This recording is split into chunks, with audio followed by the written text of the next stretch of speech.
India is quietly stepping back from one of the most important foreign projects, and almost nobody is talking about it. In the last few days, India has begun winding down its role in Iran's Chabahar port, a port that was once described as the game changer for India's global diplomacy and strategy, and the reason a fresh threat from the United States. That's exactly what's happening. Well, India signed a deal with Iran in 2016 to develop Chabahar port located at Iran's southern coast. The idea was simple but powerful. Chabahar would give India direct access to Afghanistan and Central Asia without going through Pakistan. It was also seen as India's answer to China's Gwadar port in Pakistan. India committed around $120 million in the project and operated the port through the government company called the Ports Global Limited. But now, these have changed. The Trump administration is preparing to end the special sanction waiver that allowed India to cooperate with Chabahar port despite the US sanction on Iran. And this waiver is expected to expire in April 2026.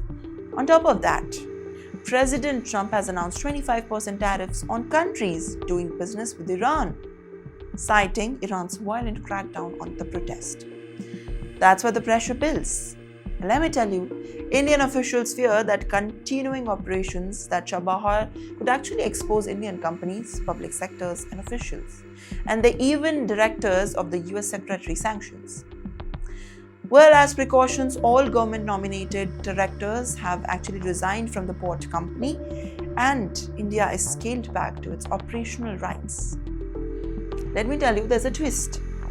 India has already transferred the money, and the port infrastructure is now fully under Iran's control. Even if India steps away, China stands to benefit it like it did earlier, and India stopped buying Iranian oil in 2019, leaving China as Iran's biggest customer. Strategic experts are warning that this move weakens India's regional influence and indirectly strengthens China's position in the region.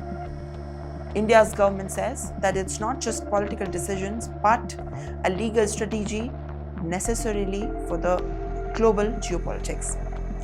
Officials insist that India is still engaging in the US to explain why Chabahar matters for the regional stability and humanitarian access.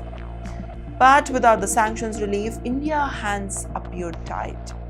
So the question is India being forced to retreat from the strategic project because of a global power? And does this make a bigger shift in how India balances its own interests between US, Iran, and China?